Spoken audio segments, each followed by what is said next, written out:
Welcome to Quick Stop F1. My name is Nyasha and you could have been anywhere in the world, but you're here with us. We appreciate that. Today, 19th of February, and yesterday saw the F1 live event. I know some of you thinking, Nashi, where were you? We needed you. Where are your thoughts? Where are your opinions? Well, let me tell you some personal news. Yesterday, I got let go from my job. So my friends took me out for some tacos, and probably around the time when I should have been making content about, the spectacular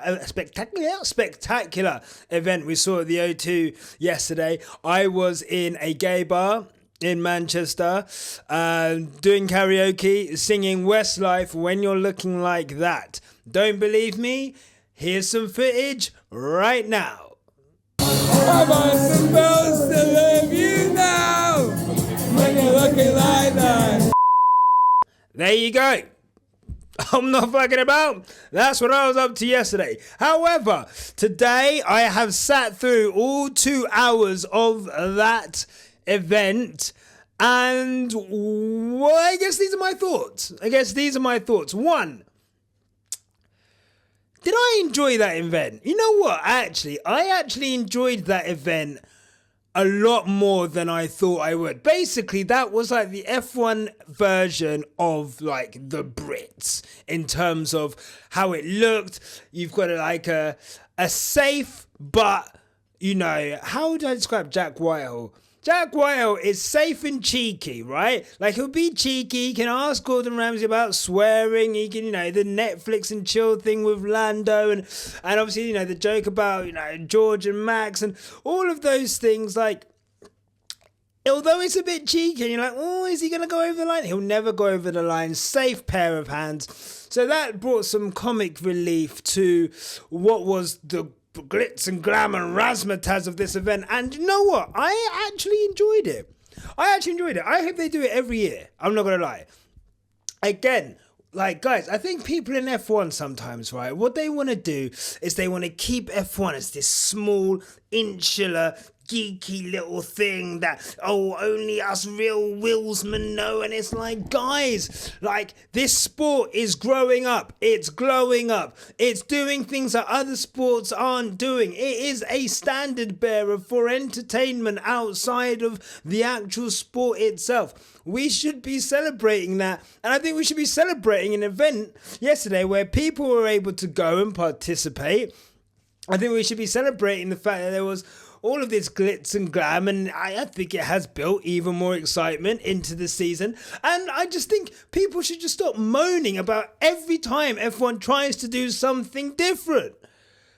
It's okay for F1 to change. It's okay for F1 to grow. It's okay for F1 to have new fans, guys. You don't have to hate every small thing that takes F1 away from what you think is the core essence of F1. Oh my God. You're scaring the hose. Stop it. Honestly.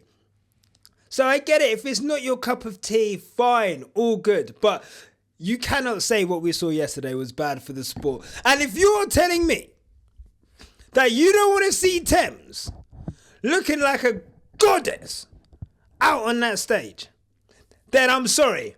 Then you don't deserve to watch this sport either. Respectfully, what a woman. Oh my God. I had tears in my eyes when they had the violins out and she was just singing.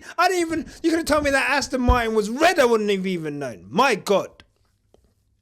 I digress. But nevertheless, I enjoyed it. You know what I enjoyed? What I enjoyed was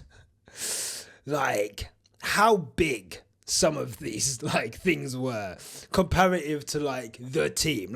Sauber was you know what I mean? What razzmatazz, how dramatic was the stake Sauber thing for what is going to be the slowest car on the grid? Do you know what I mean? I thought that was great. I thought Aston Martin, obviously, and you know what, I keep saying this about Aston Martin, they need to lean into the James Bond thing even more. Every race, they need to be hammering home that James Bond drives Aston Martin. Like how much like brand recognition, how much more brand recognition, how many more new fans would they be able to get, casual fans, I think, if they knew that there was an Aston Martin in Formula One, and that this is like a British team. This is like a historically very British racing brand. Just to the point where, yeah, James Bond, you know, literally is affiliated with the car. And I thought what they did was absolutely, you know, Thames aside, never Thames aside, always at the front, baby girl. Oh my God, what a woman. However, Thames aside, yeah, the whole orchestra and again, like the class, I think that was my favorite one. Just the effort they put in. I like the people who put in effort. I will say this, Red Bull, fuck me, Red Bull. What was that? CBeebies looking shit on that stage. Oh my God. They might as well have had the Australian breakdancer up on that stage behind that car. Because why were there people just jumping around behind the car? Oh my God, it was so cringe. That was by far the worst one. That was the worst one. Oh my God. And the fact they didn't even talk to the drivers, they just had them kind of walk out. And you know what's hilarious about the fact they knew that Max was going to get booed to hell. He was going to get booed the same way Christian Horner got booed. Oh God, that was interesting, wasn't it? I've seen a lot of chat about the booing. Obviously, like the FIA got booed, you know, a subsect of the whole Mohammed Ben Sulayem thing. Christian Horner got booed. And I've seen some, how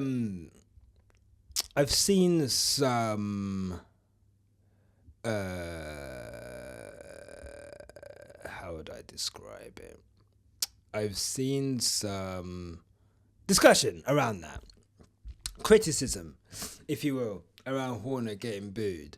And I just kind of want to ask people, like, why wouldn't Christian Horner get booed? Let's be really fucking real right now. Like, let's be real.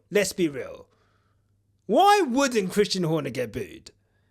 Like, Christian Horner last season, let's cast our minds back 12 months ago. Christian Horner is about to get caught up in one of the most scandalous scandals in F1 history, right? Someone's gone round and uploaded an absolute cache of a Google Drive of intimate text messages and photos of him, between him and an employee at Red Bull. So much so that this employee at Red Bull has now essentially tried to sue him for inappropriate behaviour, you know, unwanted advances and so forth. Why, like, you know, in a sport where there's a lot more women now, a lot more people conscious of that kind of thing. And also, don't give me this bullshit about they brought a QC in and he didn't find anything. I work in HR, okay? Let me tell you what that means, okay? When a grievance is dismissed, it doesn't mean that a grievance is like without...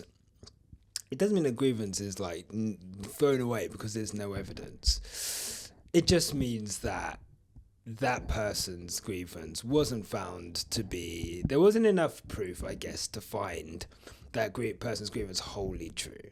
That doesn't mean that the things didn't happen. It doesn't mean that the things in that file are fake, right? Like, let's, you know, grow up, I think, is what I'd say to the people who kind of point to that. And the fact that they're still willing to settle and not go into court shows everything about that. But Christian Horner's also just been on the wrong side of so much stuff for years now. And I just, he enjoys being the pantomime villain. Like, he stirs things up. He pokes at other teams. He's an annoying figure. And this is something that he's admitted to in Drive to Survive. So quite why all of a sudden people are like, oh my God, why would people boo Christian Horner? Because he's a donut. That's what he wants. He wants the reaction. You know? And I just think, yeah, fair play. I don't see anything bad in that. I don't see anything bad at all. The pantomime villains got booed. And who was that? Mohammed Ben Salem / the FIA and Christian Horner / Red Bull. Like, and that's it. People who like getting their knickers in a twist about it, respectfully. And, you know, anyone can be wearing knickers. That is not gender specific at all. Just like, yeah, I don't know.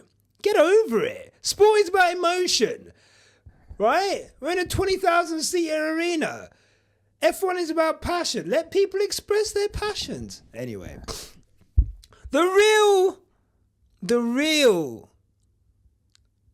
highlight of the night, obviously, was the reception Lewis Hamilton got. And if